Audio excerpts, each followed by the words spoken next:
Начинайте. Бар болуңуздар. Бүгүн жанагы сиздерге айтып аткан билим берүү системада реформалар болуп атат. Ошо реформаларды кандай болуп атат? Кайсы жагынан эми азыркы жаңы ошо билим берүү мыйзамында жаңы өзгөрүүлөр киргизген. Бул жаңы каржылоо системасы киргизилип атат. Бул ваучер дейт.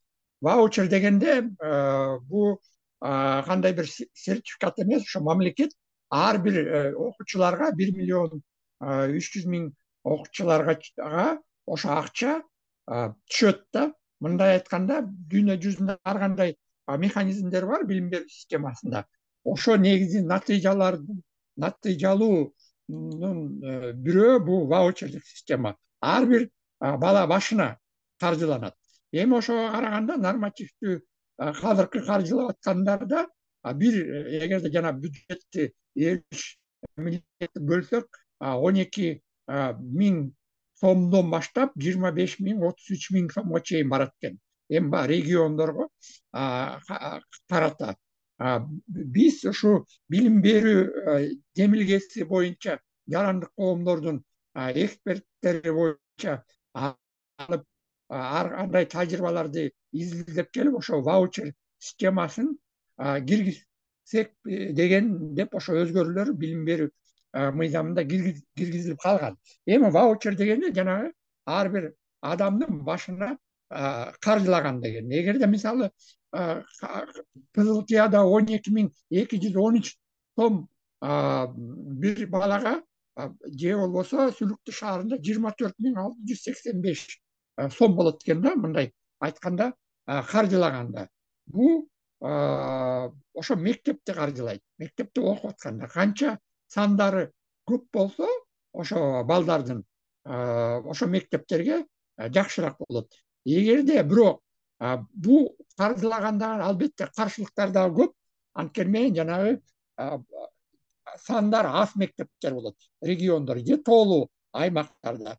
Ага биздин эксперттер менен ошо Саакартвело деп коет, Грузиянын эксперт мурдакы министрлер менен, зам министрлер менен кеңешип айтсак, алар ушул совет доорундагы мамлекеттердин арасында Балтика 3 мамлекет, Латвия, Литва, Эстония дагы ошондой каржылап экен ваучер система.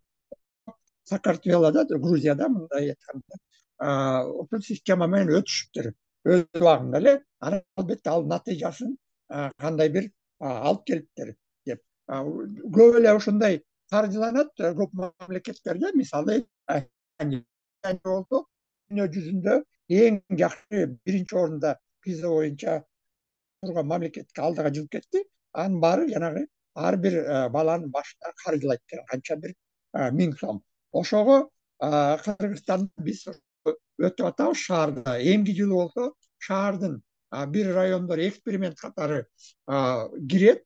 Ошо каржы, ваучер каржы маселе боюнча. Анан дагы бир Чүй областында бир райондордун бирөөсү билим берүү система киргизбек. Ошону карап көрөбүз да, кандай каржыланат, кандай натыйжалуу болот. Эми ошонун артынан каржылаганда эмне деп атабыз? Албетте кандай бир ошо мектеп директорлоруна автономия бериш керек.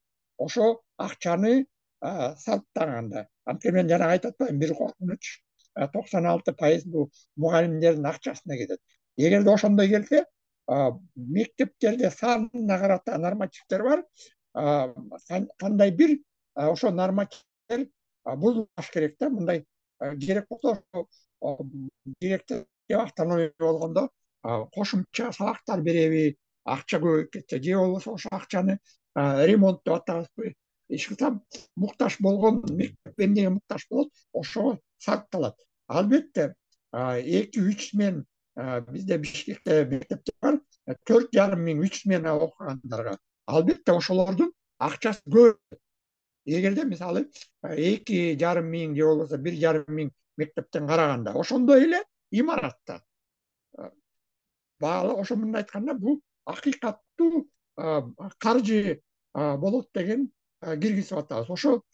Ошого карата кийин мүмкүн, мисалы Германияда билебиз, башка өнүккөн мамлекеттерде мисалы аякта каржыланган ошо мамлекеттик муниципалдык эми көбүнчө шаардык жеке менчик мектептер бар ошо Америка Кошмо Штатта эле ошолорду да каржылайт ошо мамлекет каржылайт да эми буга биз алыспыз бирок эгерде ошондой каржыласа бизде жетишпей жаткан мектептердин жанагындай өкмөт дагы каржылап турса ваучер катары эгерде жеке менчикке өтүп кетсе албетте анын артынан акча мамлекеттин акчынан сиздердин биздин салык төлөөчүлөрдүн акчасы ошол жака барат анткени мен жеке менчикке дагы берип аткан ата энелер деле биздин жараныбыз да ошон үчүн мектепке келген акча ошо жеке менчик мектептерге же болбосо кийин болсо жанагы мектепке чейин бала бакчаларга дагы каржыланса Кыргызстанда 2300 мектептер бар да ошонун ичинен 152 эле мектеп жеке менчик болуп атат эгерде ошол жака дагы болсо анда алардын саны көбөйөт бизде негизи көп болуп атат да ушундай каржыланганда ушундай изилдөөр болуп атат кандай бунун баары ошондой эң ваучердик элге мындай кооптуу болгон албетте кандай бир көнүп калган мурдакы консерваторлор ички механизмге анткени мен кичинекей мектеп болобу чоң мектеп болобу мугалимдер ошол эле сан менен мындай акыйкатсыздык болуп калат да ошон үчүн биздин мамлекет биздин президентибиз өкмөт башчыларынын баары ушул ваучер механизмдерди айтып кетип аткан жакшы нерселер мектептер алышы мүмкүн артынан бунун баары биздин улуттук 26-жылга чейин өкмөттүн программасында да каралган эгерде бунун баарын өткөрсөк абдан жакшы натыйжаларга жетебиз ушу менен сиздер менен коштошом бар болго сиздер менен болгон Алмаз Тажыбай кийинки көрүнгөнгө чейин жакшы калыңыздар.